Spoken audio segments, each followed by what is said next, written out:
जय Hind. GS nexus current affair series में आपका स्वागत है। आज के भाग में हम खाद्य और पोषण सुरक्षा सुनिश्चित करने के लिए सरकार की पहल के बारे में चर्चा करेंगे। हर साल 16 अक्टूबर को संयुक्त राष्ट्र विश्व खाद्य दिवस वर्ल्ड फूड डे मनाता है, ताकि हम याद रखें कि हर व्यक्ति को सुरक्षित, पर्याप्त और पोषक भोजन मिलना कितना ज़रूरी है। यूएन की 2025 की रिपोर्ट के अनुसार दुनिया की करीब 67 करोड़ आबादी आज भी भूख से जूझ रही है और इसके भारत की स्थिति और उपलब्धियां पर प्रकाश डालते हैं। भारत, जो दुनिया की बड़ी आबादी का घर है, ने बीते वर्षों में खाद्य सुरक्षा को लेकर बड़ी प्रगति की है। पहला, पिछले दशक में भारत के खाद्यान्न उत्पादन में करीब 90 मिलियन मीट्रिक टन की वृद्धि हुई है। दूसरा, फल और सब्जियों के उत्पादन में 64 मिलियन मीट्रिक टन का इजाफा हुआ है। तीसरा, आज भारत दूध और मोटे अनाज उत्पादन में दुनिया में पहले स्थान पर है। चौथा, मछली, फल और सब्जियों के उत्पादन में दूसरे स्थान पर। पाँचवा, शहद और अंडे के उत्पादन में भी 2014 के मुकाबले दोगुनी बढ़ोतरी हुई है।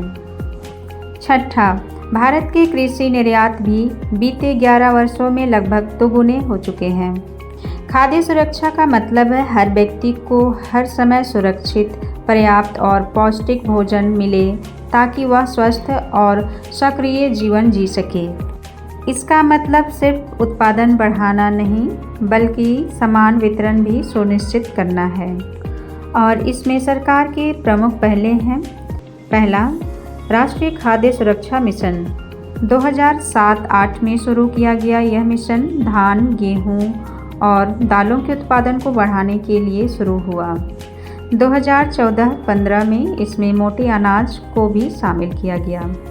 2024-2025 में इसका नाम बदलकर national food security and nutrition mission रखा गया, ताकि खाद्य उत्पादन के साथ साथ पोषण पर भी ध्यान दिया जा सके।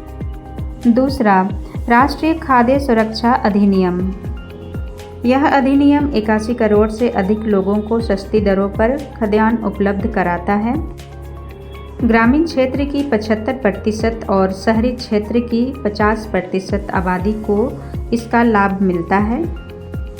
अंत्योदय अन्न योजना AAY के परिवारों को 35 किलो अनाज प्रति माह, जबकि अन्य प्राथमिकता वाले परिवारों को 5 किलो प्रति व्यक्ति अनाज दिया जाता है।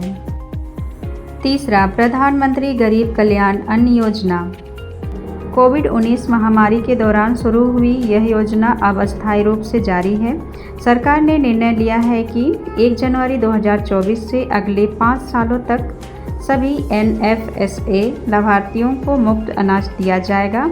इसके लिए केंद्र सरकार ने करीब 11.8 लाख करोड़ की राशि निर्धारित की है। चौथा, पोषण शक्ति निर्माण योजना।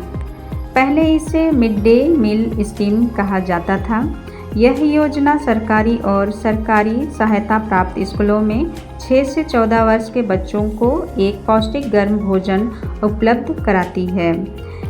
इससे न सिर्फ बच्चों का स्वास्थ्य सुधरता है, बल्कि स्कूल उपस्थिति और सीखने की क्षमता भी बढ़ती है।